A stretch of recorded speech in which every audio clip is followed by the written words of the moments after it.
Got Fitted Japan!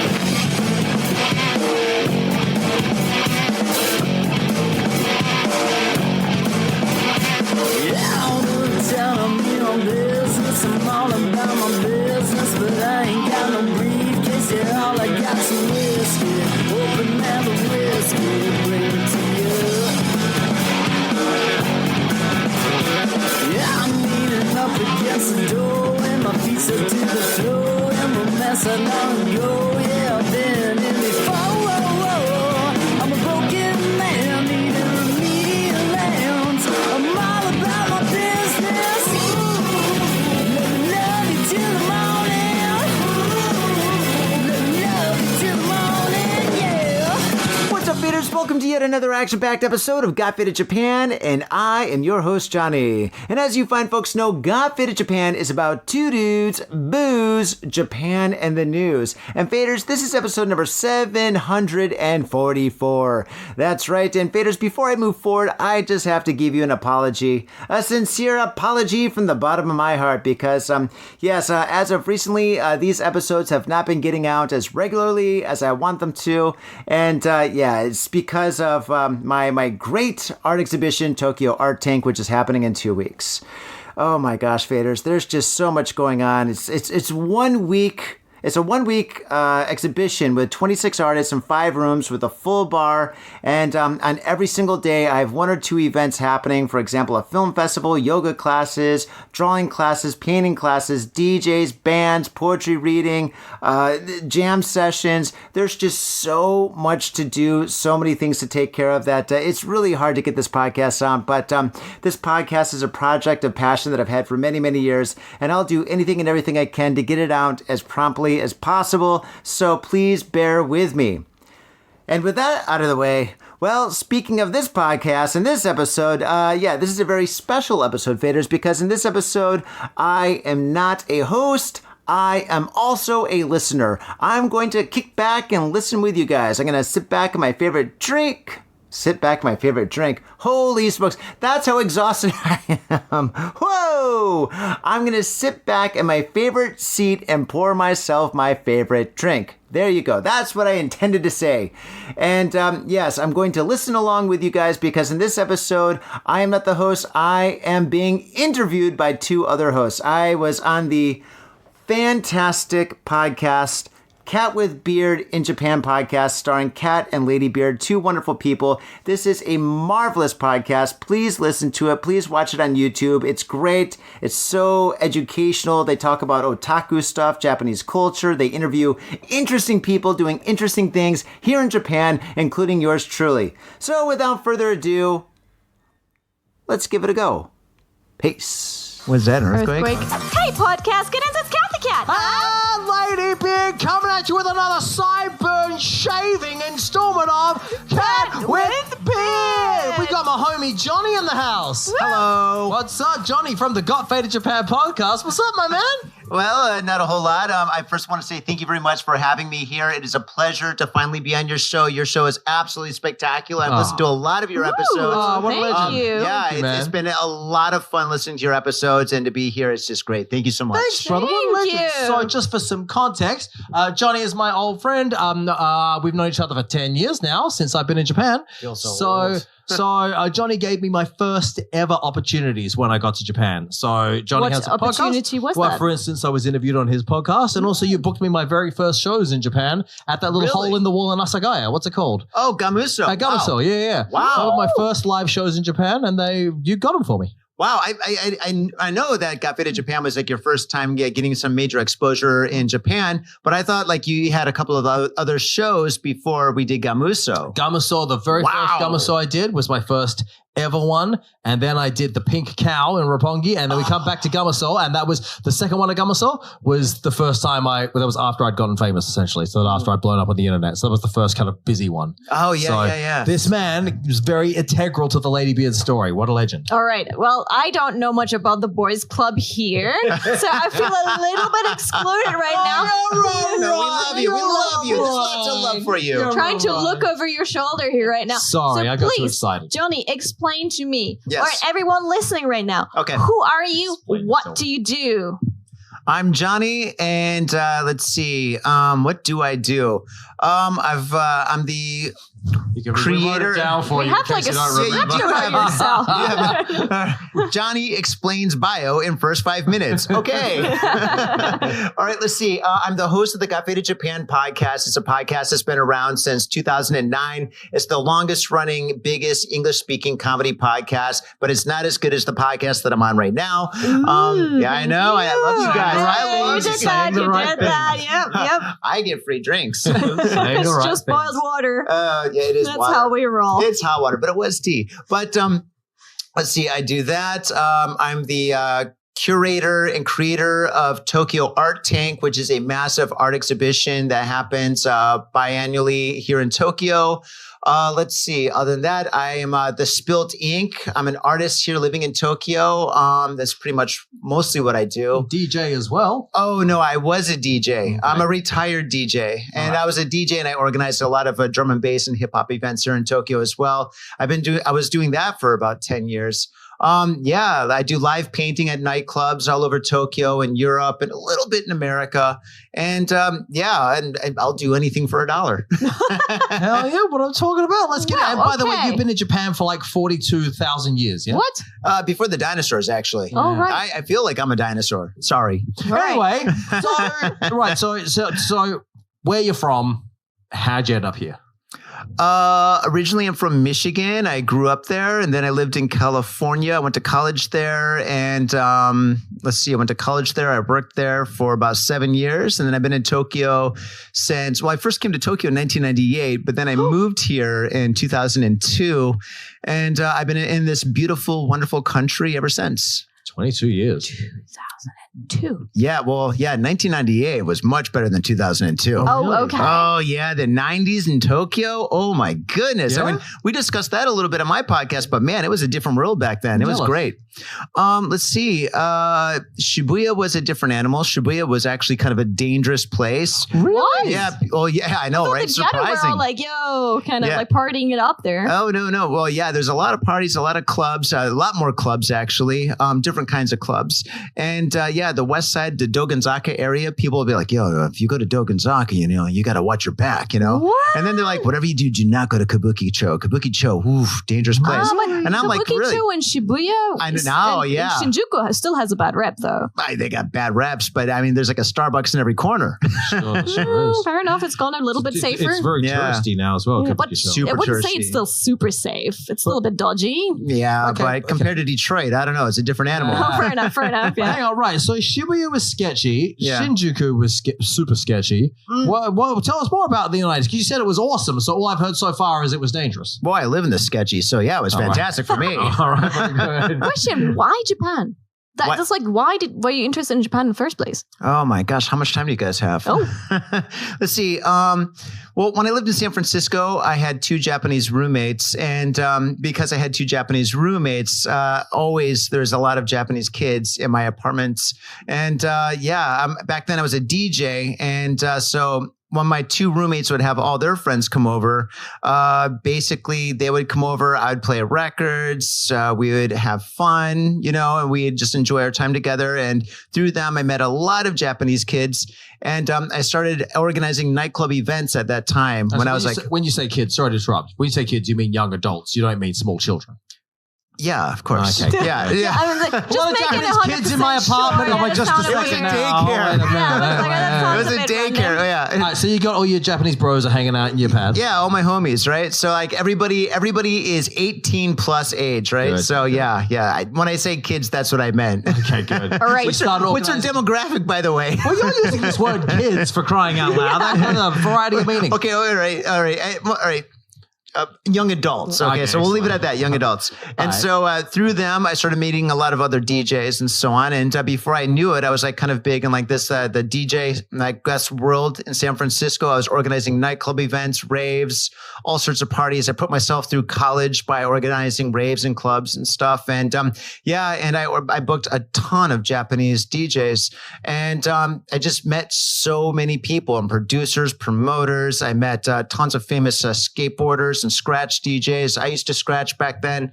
It was a different world. And so when I came to Tokyo just to visit, I had so many connections with so many people in like, the club business, thus Dogonzaka and Kabukicho and all those wonderful places in Tokyo that we love. And, I just basically was set up because of like my friends. And so a lot of people come to Japan for many different reasons, but I came here because all my friends were here. And you knew how to DJ, I guess, and had that kind of connection already. Yeah. I mean, I don't DJ anymore. I mean, that was years ago, but it was a lot of fun. I imagine Japan before the smartphone. Yeah. Wow. Would have been a difficult place to navigate because even now, as I think we've discussed, the address system in Japan is totally. So back then, like right now, we just put an address in our smartphone and it tells us where to go. Yeah. But you were here back when you had to find a map. Treasure maps. Yeah. Treasure maps. Yeah. So like whenever you went anywhere or whenever you wanted to go anywhere, like for example, if you're going to go to a nightclub, you would get like a flyer and the flyer would have a map that either went along with it or was the map was part of the flyer. Or if you're going to go to a friend's shop or to maybe interview for a job at a company or something, they would send you a map, right? So you just get like a map, and we called them treasure maps. I see. Yeah, before the smartphone. And that's why there's a map at every station, and everywhere you look, there's a public map in Japan. Because before it was just crazy. I think I heard a lot of times if you want to meet someone, or in those days, if you wanted to meet someone, you had to just meet at the station. Because if you meet at a certain location, you might not find it. Yeah, really? Absolutely. And that's why like certain stations have iconic meeting points. For example, Shibuya has Hachiko, and Shinjuku has Alta, and Ikebukuro. Not I don't much know. longer there. Alta is going to get turned down soon. So Is it? yeah, Really? they're going to close Alta soon. What's up with that's that? too bad. Number one meeting spot in Shinjuku is going to close down soon. What's up with that? Yeah, they're just going to demolish the buildings. Too old, I guess. Well, Yeah. Well, there goes another heritage listed institution. All right. fair Yeah, enough. better go Okay, meet in front of fine. Alta sometime soon. So yeah. Okay, but so here you are with several young adults, and now you're having a great time with your maps, and so now so you know everyone in the nightlife already, in the nightclub scene and whatnot, and then what happened? Yeah, did you come back in 2002? So you came first to visit. Why did you decide to come back? How did you come back? Oh, yeah. No. In 1998, when I first came here, I just came here to visit. And then I came in 1999. And then in 2000, I came every year after that. Wow. Just because, when you've got friends in college, your friends in college, they graduate and then they go back home. In my case, a lot of my friends went back home to Tokyo. They went back home to Kobe, Kyoto, Takamatsu or whatnot. So, every year I just come back and visit my friends, And back then, the American dollar was so much stronger than the Japanese. No. The Japanese. Around, right? No. What am I talking about? Yeah. The Japanese yen. More tea, please. And so I don't know. For some reason, it was easy for me to come. I think because I was couch surfing when I came here. That was probably it. So it wasn't that expensive. The hotel prices. Wow. Yeah. All right. Now it's good to come if you're an American. Yeah, big time, eh? So what changed in 2002? Yeah. We went from visit, I'm moving there. Oh, then to move here? Oh, gosh. Okay. So, wow, my full story. I was working in advertising at that time. I was an art director at a company called Gray Worldwide. And in the early 2000s or late 1990s, the .com boom was massive. And a lot of our clients were .com companies like Oracle, Telcion, SmartAge, and whatnot. All these companies are gone except for Oracle. So basically, when the .com bubble burst in the 1990s, pretty much San Francisco dried up. There's like no jobs anywhere. You couldn't get a job at a cafe or anything.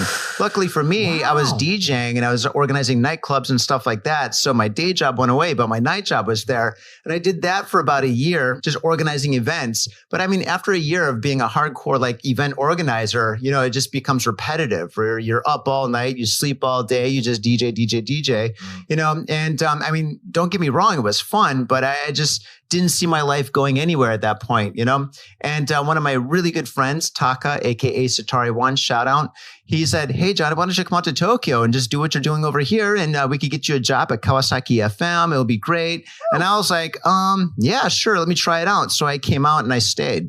That is a great going to Japan story. That's an easy entry. Your mates just say, we'll get you a job. There it is, eh? Yeah, no problem. Yeah. But how did you then move from that to art in 2009? Yeah, because it's not the same thing. In 2009, no. I mean, I've always drawn. I've been drawing and doing graffiti and stuff like that since I was a little kid.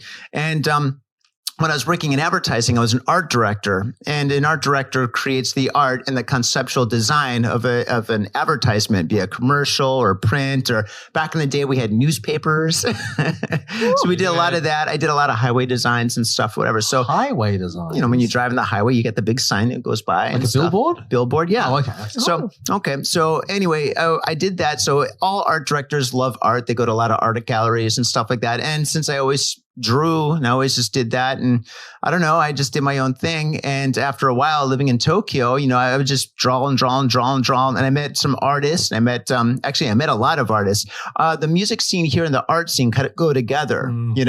A lot of artists are DJs. A lot of DJs like do graffiti and paint and stuff, or skateboard or whatever. The whole like kind of subculture of Japan kind of blends within each other. It's like people who do interesting things. Yeah, they all go together. Yeah, they usually do interesting things together, and then have other stuff that they do. Community. Yeah, and I mean, you came to my art studio. I've got hundreds of sketchbooks, and basically, I met some hardcore, serious artists. And through these guys, they were doing galleries and stuff. And there's like, hey, you should show some of your sketches, And back then I was using the Japanese fude brush, the fude pen. I was doing these kind of like anime kind of characters and stuff. Wow. They weren't anime. They're kind of anime-esque or whatever. But if you go to my website, you can see all that stuff. It's the black and white stuff. But I was doing that for ages. And they're like, you should show that. And so I was like, okay, cool. So I showed some of my work. And when I showed my work, they started selling and people started liking it. And then I did that for a while. And then after that, one of my friends, we're at an izakaya late night. And one of my friends said, you know what? You should do color. And I'm like, color? No way. Color's for the birds. The whole world's colorful. Tokyo, there's so many colors in Tokyo. This is crazy. My friend's like, just try it. And I'm like, okay, cool. So I went to Sekkaido in Shinjuku and I bought some cheap acrylics. And I went home and I started playing around. And I was like, you know what? He's right. They're good. And then from then, here I am with so many colors. Like my artwork is almost too colorful. Well, how would you define your artwork? Well, I do a couple of different styles of artwork. I do live painting at nightclubs still. So I'm still in the music scene, although I don't DJ. And when I do live painting at nightclubs, I use black lights with fluorescent paint and then spray paint. And I just do these. When I paint at like big nightclubs, I do these huge murals, which would be like maybe 4 meters by 3 meters or something. Oh. And then I do huge paintings of stuff like usually it's like young, attractive people DJing or holding records or boom boxes. There's a lot of graffiti influence in that work. So I find this whole live painting thing very fascinating. So let's dive into this. I don't know about you, but I don't think I've seen very much live painting. So have you seen live painting? I know like Dr. Sketchies and stuff where it's like a class where people say, okay, now we have 5 minutes sketching. You sketch for 5 minutes and next one you get 10 minutes sketching and then you get like half an hour sketching. Is that different? No, why don't you tell us the gimmick. No. Okay, so first off, Dr. Sketchies is great. I love those guys. But basically what I do is I get to the nightclub before the event, and what I'll do is I'll set up a huge canvas. I'll make sure that the floors and the walls are protected before I do that. And then I'll set up black lights. And then once the music starts rolling and people start coming in and flowing and dancing, the energy gives me power and gives me enlightenment, I guess. It gives me inspiration. Yeah, that's the word. And then, I just go to town. I start painting. And sometimes I'll have a concept beforehand and sometimes I won't. And I'll just paint something up. And it's a performance, it's entertaining. It's interesting. Usually I'm in like a chill area, but it's by a bar or like in a different part of the club. Other times I'm actually behind the DJ or something. And it's just something for like, the dancers and the people that come to the venue to enjoy an experience while I'm up there. And it's a lot of fun. It's a lot of fun for me to do, and it's a lot of fun for people to experience. And I've been doing that since 2011. So there's a giant canvas, and whilst a DJ plays and people dance and party and whatnot, in real time, you're painting a giant mural, giant painting. Yeah.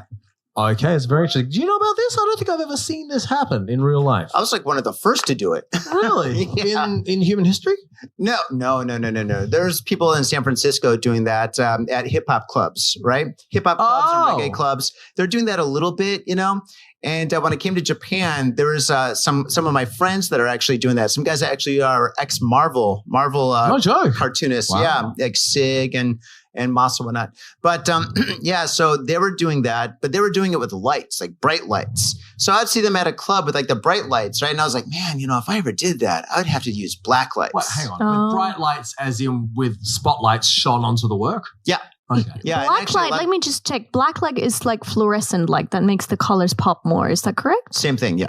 Okay. Well, similar, but yeah. Yeah, those tube things, and it makes everything glow. And they just had like normal lights on, but you decided to have the black lights instead. Yeah. I've always loved black lights. When I was a kid, I had a fish tank, like a big fish tank with what's called freshwater sharks, like iridescent sharks. And I made it like a black light fish tank, right? So they'd be swimming around and stuff. And like the gravel was all fluorescent. The plants were glow in the dark plants and stuff. And so I had all these sharks swimming around. I thought it was like the coolest thing. So I've always loved black lights since I was like a little kid. And so, I mean, and I had black light posters when I was in college. I mean, who didn't, you know? And so when I started painting, I was like, dude, black lights. Now that's the way to go. Just that story contains so many pieces of information which could separately be discussed. As first things first, as a child, in your room, you had a tank of sharks. Were they real sharks? Yeah. Freshwater sharks. Yeah. But don't they get big? Are they just tiny? How does this work? Well, you put them in the water and they swim around. You feed them once in a while. Do they not get bigger?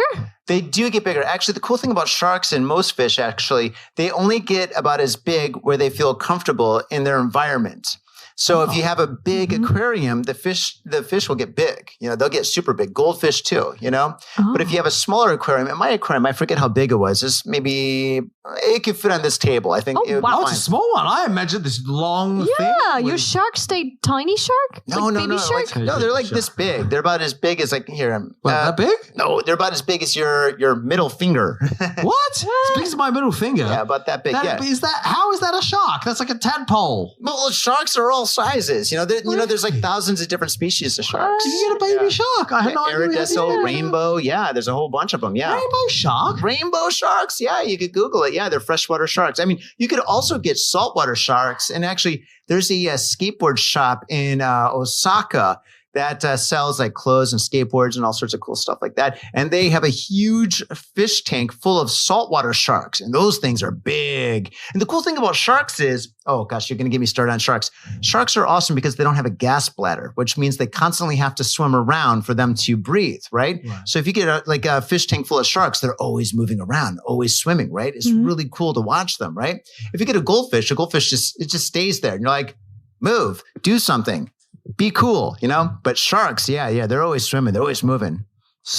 Oh, wow. So fluorescent rainbow sharks. And then you put a black light in there. You're like a Bond villain with your tank of sharks. That's the first thing I think of, right? To feed them to the sharks. If you lost a Nintendo game to one of your mates, you'd topple them in there and the sharks would devour it. Yeah. Believe it or not, they only eat, well, I mean, I only fed them like regular fish food. So, yeah. So, I was going to say. No blood or anything like that, no. So how do we get from owning sharks in your room as a kid to actually doing a tour in Europe as an artist?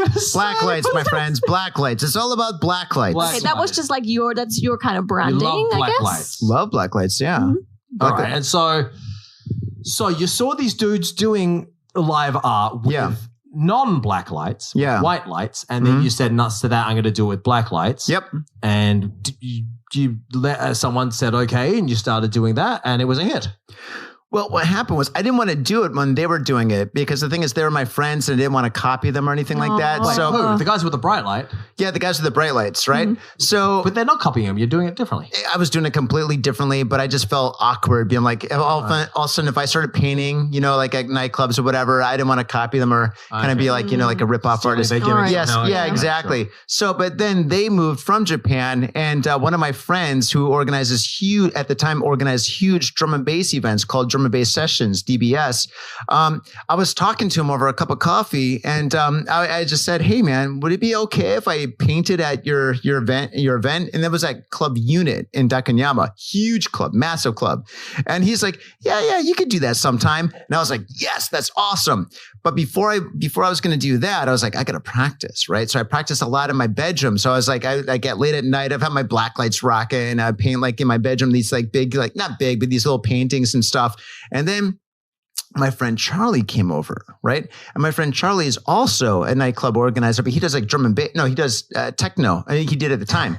And anyway, at the time, I was like, I'm all about drum and bass. But anyway, so he came over, he saw my paintings. He's like, Johnny, what are these? I'm like, well, I'm thinking about, painting at a drum and bass event. He's like, well, paint at one of my techno events. And I was like, sure, why not? He's like, by the way, I've got an event happening in 2 weeks. You can paint there. And I was like, this is fantastic. I got my first gig before my first gig, right? Perfect. And so anyway, I was getting ready to paint at his event, and I was getting all my paints together, and everything was great, and I was all set. I practiced, I prepared, I had everything planned down, and then the 2011 earthquake happened. Oh. Yes. Oh. Yes.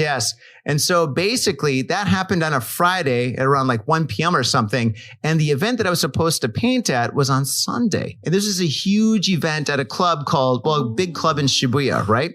And so anyway, I went there on Sunday, 2 days after like the major earthquake, and nobody else was there except for like 3 DJs, 1 bartender, and my friend Charlie, the organizer. No one's partying. It's not really party time. Nobody's partying, but he had to. He's under contract. He had to organize the event. They wouldn't let him out. He's like, should we cancel? And then the venue's like, no. So, and he had all these international DJs that were coming in and stuff that did not come in, obviously, whatever. And it was really bad. It was a terrible situation. But for me, I wasn't nervous at all. But before I was super nervous, but with nobody being there, I just showed up and I painted, and I was like, hey, you 3 guys, what do you think? And they're like, thumbs up, I guess. And then after that, my other first event was absolutely fantastic because I had a little bit of practice. Wow. So from the earthquake in 2011, how did you start a European tour in 2012? Okay, well, I started painting, at that time, nobody was doing blacklight painting. In fact, almost nobody was actually painting live at venues. It was just like me, and I would talk to other organizers because, being like an not ex-DJ, but a retired DJ, I would just meet all these other promoters, just being at the clubs. And then from there, I just started contacting my old friends, being like, hey man, you know what? I'm painting now and doing live painting. And is it cool if I paint at your venue or something, or paint at your event or paint at your rave? And everybody said yes. They're like, yeah, sure. Live painting. Absolutely. What is it? And I'm like, yeah, well, I explained it, and I did it, and I did it all over Tokyo. I did it like so many. There was a point in time where I did it at every single club that I could think of, except for Ageha, which closed down. Oh, Ageha, yeah. So Ageha was the one that got away. But I got booked in other parts of Japan. I painted in Okinawa. I got flown down there. And then I saw this interview with this tattoo artist that was like a tattoo artist that was just working in his shop like in Texas for like years and years and years. And then he decided to go on tour. He's like, why can't I go on tour? Bands go on tour. So he went on this huge tour all over America and started like touring with like rock and roll bands and stuff. And I was thinking to myself, I'm like, wait a second. So if he's touring doing tattoos, why can't I tour all over the world painting live at nightclubs? There's nightclubs in every major city. So I started reaching out through friends and friends of friends or whatever. And I had a reputation for DJing and stuff. So I knew a lot of people.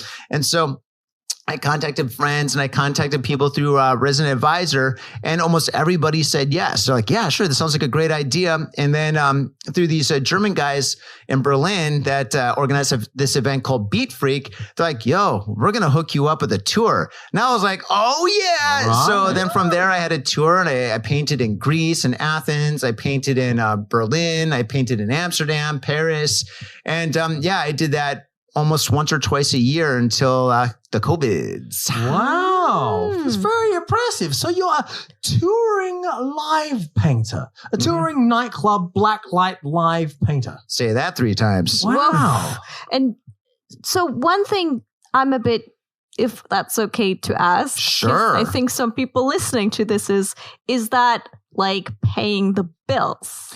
No, I have many different jobs. Well, right now, live painting doesn't pay any bills. Oh, it does not? I thought that would be like, touring all around Europe. Thing you'd get some cash for. No, you definitely get cash. And yes, it was absolutely fantastic. But since the COVIDs, a lot of my friends in Europe kind of like moved on with their lives, you know? Oh. Like, I mean, COVID messed everything up. Yeah. I mean, in fact, all my friends are organizing events. Only a couple of guys in Amsterdam are doing that right now. So yeah, so that kind of fell apart. But in Tokyo, yeah, I've got 2 or 3 gigs this month. Oh, good. So that's cool. Wait, this month and next month, and the next like 3 weeks, which is cool. But I mean, I'm an artist. I paint all the time. I do commission work. I still work on my website and so on. So yeah, I do that. So live painting, I mean, God, if you're live painting full time, you're just traveling and painting and sleeping all day, up all night. Actually, sign me up for that.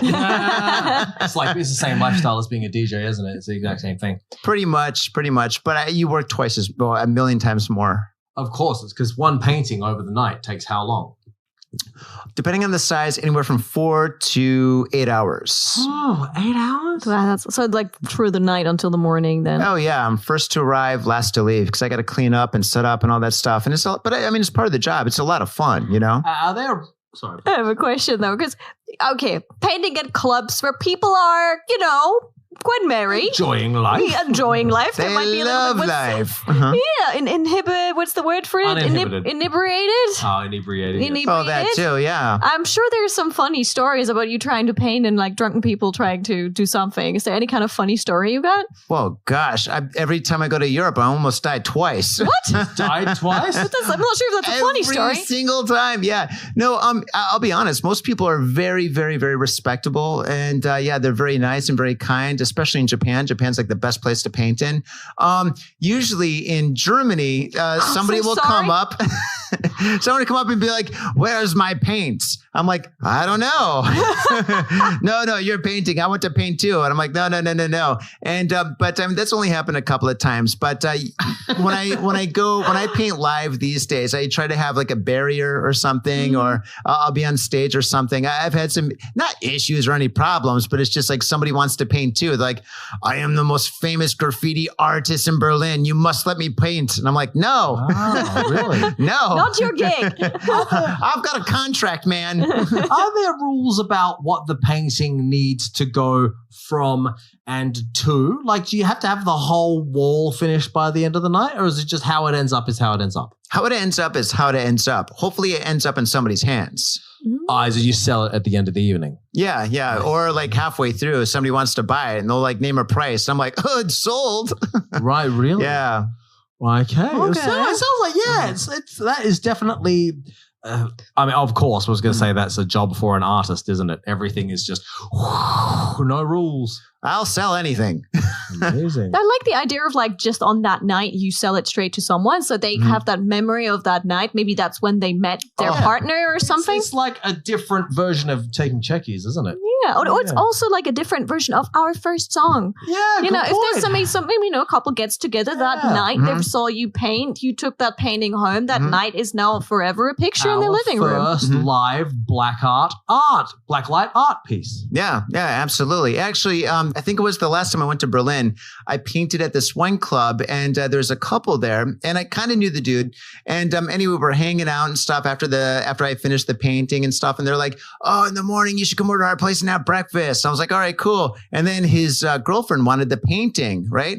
And so she's like, "I want to buy the painting." I'm like, "Cool." So I sold them the painting, went over, had breakfast, and then they put it up on their wall that morning. Oh, wow. And it was there for like ages. I'm not sure if it's still there. Hopefully it is. But yeah, so I got a photo of that, us early in the morning eating like eggs and sausage with this huge blacklight painting above a piano. That's beautiful. That sounds Yeah, it's kind nice. of cool. Yeah. Does it pop even when the black light is not on? Do you have to have black light to put up? Well, it looks gorgeous. Like, I mean, my jacket is a blacklight painting. So if you want to take a look at it, I mean, with black lights, it looks amazing. But for the camera, you can see what it kind of looks like. It's still super colorful. Yeah. Stand up. Okay, there we go. Oh, wow. I can see. Okay, cool. I can totally see if this were That would blacklit, really Yeah. all be these shiny. pinks and whatnot would be The popping. pinks, the yellows, the whites. some of the blues. So you yeah. did that. Yeah. That's yours, Oh, right? yeah. That's so I used to cool. paint jackets for the longest time. Wow, that's amazing. Just sit back down. Wow. That's amazing.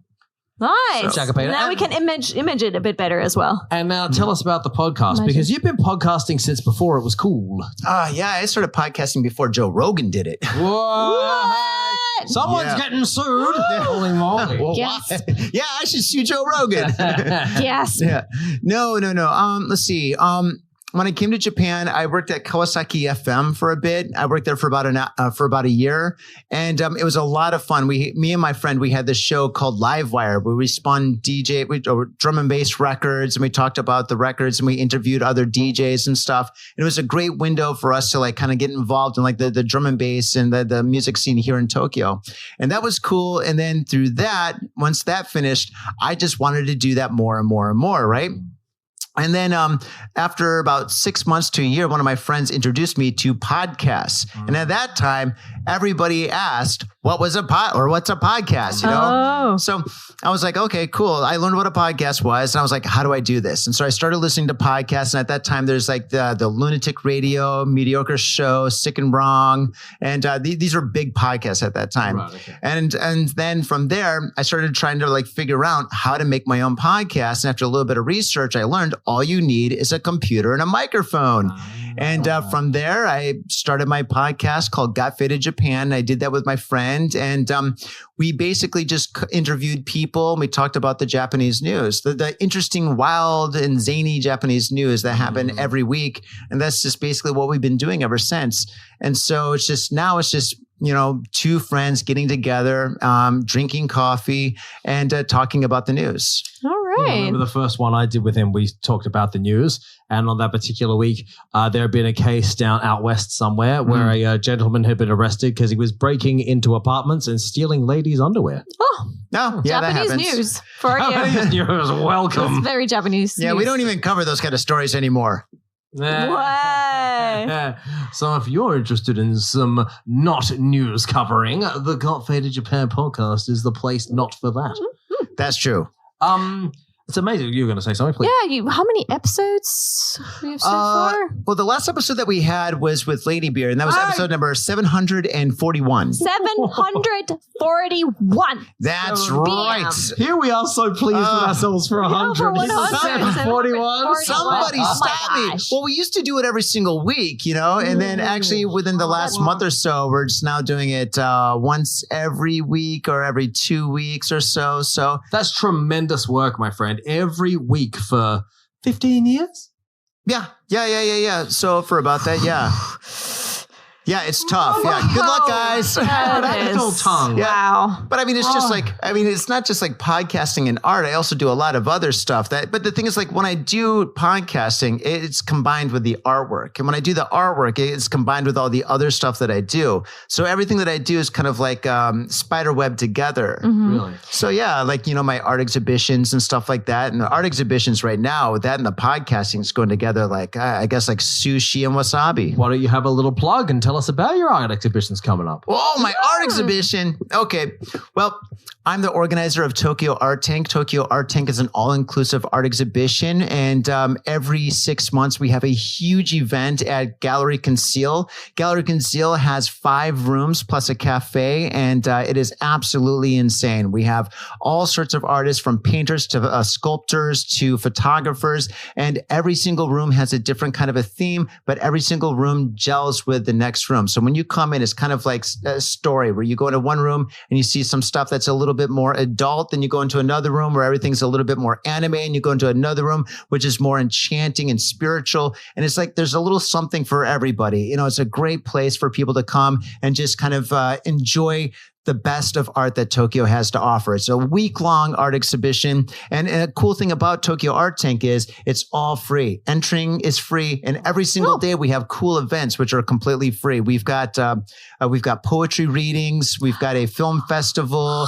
We've got a fashion show. We've got a DJ night. We've got a band night. We've got 2 days. We got 1 day where like the Dr. Sketchy guys are coming in and they're going to teach like how to do portraits. And then we've got another day day where people are coming in. We got artists coming in and they're teaching watercoloring and so on. And everything is all free. It's all inclusive. And we're just trying to build like a fun art community for anybody and everybody to come and enjoy the best of Tokyo's art of all different mediums. Well, sign me up. I'm interested now. Yeah. Thing of beauty. That's Do you have wonderful. a flyer with you or something I can take home? I do. There's one right over there. Oh, fantastic. Okay, I'll grab that in a moment then. There we go. Yep, it's Gallery Conceal on May 27th until June 2nd, and it's absolutely free, and anybody and everybody can come, and there's fun for the whole family. All right. Well, Yeah. you heard it here on Cat with Beard first, my friends. Get down to Tokyo Art Tank on those dates. How are we going? Have we made it to the end? Anything else you want to tell the people about Anything yourself? else you would like to plug? God, well, it's kind of tip of the iceberg. I'm starting to feel really comfortable now. I'm like, hey, we should just do this again. My name is Johnny. You'd like to see more Johnny on the podcast? Clickety clack in the comments. Hey. Yow. Okay, well, I mean, for me, talking about myself, I mean, whatever you guys want to know, I'm an open book, but I actually would like to do a lightning round with you guys. Oh, that's right. This is the first time the guests has come with the thing they want to do that they brought to us. Hit us. A lightning round. So a lightning round is basically where I'm going to say two things, and you got to say which one you prefer more. But okay. as fast as possible, that's why it's lightning. Yep, we're going to All go fast. Okay. Are we allowed to speak at the same time? Or? Switched it. Now he's interviewing us. Yeah, Kinda. I feel like And- we're the guests. Oh, yeah. And by the way, I stole this from the Mediocre Show. Oh. Sorry, Eric. Okay, lightning round begins. Okay, first is anime or manga? Anime. Anime. Oh, okay, all right. Akihabara Harajuku. Harajuku. Wait, which one's like capital? Oh, that one over the Harajuku. PlayStation, Nintendo. Nintendo. Ah, come now. Don't go getting Ladybeard into trouble. Oh, Oh. you got sponsors? Okay, next. Mario or the Princess? Oh, well. Princess. Oh, look. Oh, listen. Look. Listen. Nah, Mario. Okay, heels or clogs? Pardon? Heels or clogs? Clogs for me. That'll be fun. And Dutch. Those clogs, those wooden shoes or heels. Oh, I go for heels then. Clog. Heels, clogs. Okay, MMA or pro wrestling? Oh, wow. Don't go getting Ladybeard into trouble now. Come on. What is this? Hey, come on, I got to make it interesting. Hey. Well, I just got to be pro wrestling then. All right. Thank you, Kathy Cat. Good job. I have no comment. Okay, last and finally, sushi or sashimi? Sashimi. What do you need all those Sushi. What do you need those carbohydrates for, Kathy Cat? Good point. But I like the ones where they do like aburi, where they like do a little bit of fair torching enough. on it, and they That don't is do good. that on the sashimi. When we were talking sushi, were you talking like Japanese sushi or like the Western interpretation of sushi? It's up to you, bro. California roll No, or gosh, California rules? No way. In Australia, they have like all these crazy sushis now, interpretive sushis. dragon roll. Yeah, never stuffed by Japanese people. The chocolate ones that they dip in cheese. Yeah, that's not sushi. Yeah, no, Probably really good, though. the Japanese love seeing them. She already loves it. She's like, buys them just to know what it is. Oh, my gosh. Yeah, speaking of sushi, one of these days I'm going to make a sushi restaurant, but it's going to be a themed sushi restaurant. Oh, yeah? With art No, on the yeah. walls and music playing. No, but yes. No, I was thinking about having like a rock and roll like sushi restaurant because all sushi restaurants are very similar, right? But if you have one like a theme, like something like, I don't know, like a Hard Rock Cafe, not Hard Rock Cafe, but something with a kind of a theme like that would be absolutely really cool. Like a 1950s, like a Japanese 50s sushi restaurant, or I don't know. I mean, you could even have like a pro wrestling sushi restaurant. I mean, the sky's the limit, you know, because I mean, right now it's just sushi. It's very similar, except for the robot sushi places. I love the idea, and I think generally what you do is you bring a lot of ideas to the table, but I also love how the tank in your children's room is the one that actually has Black the light light. sushi. Black light sushi. Oh. But also that tank now goes back to art tank. So that tank of sharks is kind of gone a long way in inspiring your life. Up in a beautiful package. Well, okay, all right. Well, that's kind of true to a degree. Tokyo Art Tank is called Tokyo Art Tank because the idea is like when you go to an aquarium, the best tanks are the ones that have like a variety of different fishes all swimming together, right? And so my idea was instead of like a big aquarium fish tank with a bunch of fishes swimming together, you have a bunch of different artists with different kinds of art all together. So when you go there, it's like going into a big fish tank that's beautiful and enchanting and inspiring. And you're just there and you're just absorbing all the artwork from all the different fish, AKA artists. Beautiful. Yeah. All right. Final thing I would like you to answer. If anyone wants to be a Johnny, if anyone wants to even just remotely live the life that you're living, any advice? I don't recommend it. Being an artist, oh my goodness, it's like hours upon hours upon hours of being alone in a studio, listening to great music, drinking coffee. Actually, no, it's the best life ever. But yeah, you know what? Let's see. Any advice? Was that an earthquake? Earthquake. Wow. Okay. All right. Well, that means we should. Is that an indication to get out of here? Yes, probably to get out of here, Quake. Oh my goodness. Go and listen to the Got Faded Japan podcast. Turn up at Tokyo Art Tank. And you don't have social media plug, do you? Yeah, I'm all over the place. I'd recommend Instagram, The Spilt Ink, or Got Faded Japan. The Spilt Ink is my artist name, THESPILTINK. Yeah, just Google that, look it up. I'm all over the place. I got a website and stuff. So yeah, if you want to book me, I'm available. Or if you just want to say hi, hello.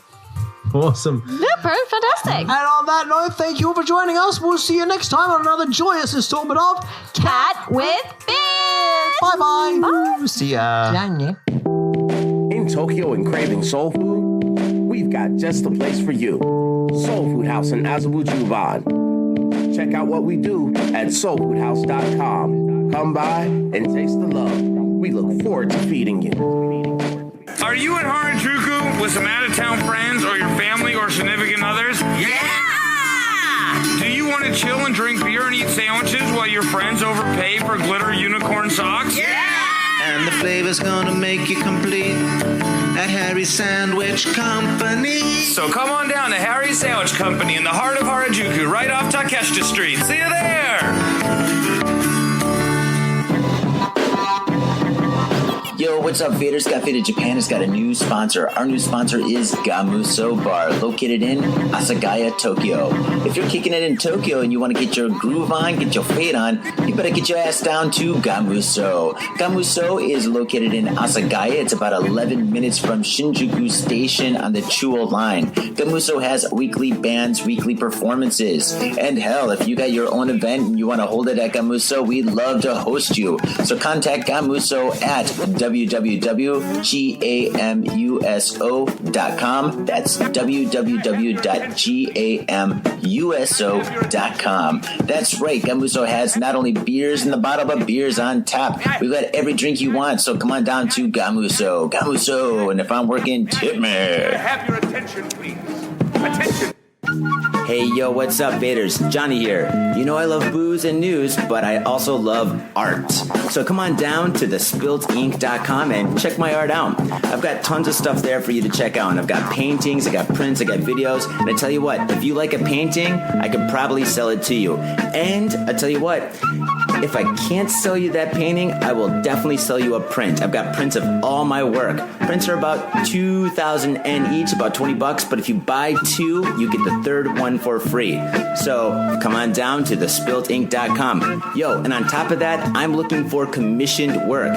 So if there's something that you want me to do, I can make it for you. Just check out my stuff and see if you like my style. And if you like my style, I can definitely paint you anything on canvas, paper, whatever. I've done it all. So come on down to thespiltink.com. That is THESPILTINK.com. Thespiltink.com. Proper. MITSUYA Liquors. Yo, what's up, Faders? If you're in Asia, if you're in Japan, if you're in Tokyo, if you're in Asagaya, you better get down to MITSUYA Liquors.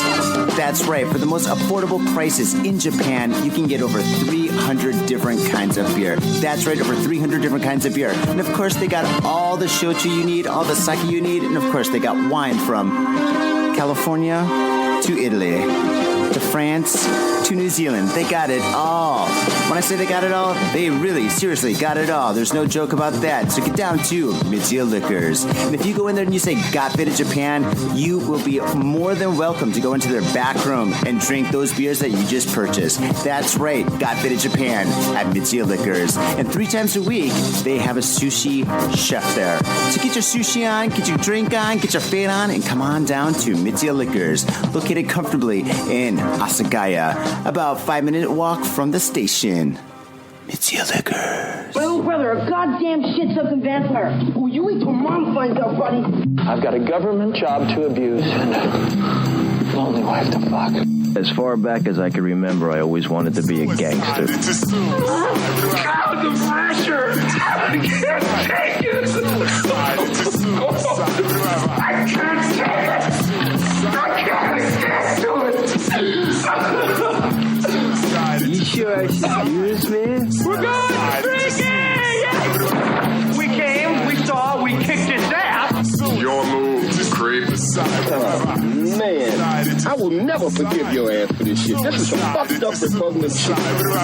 Suicide, it's a suicide. Ah, fuck it, dude. Let's go bold.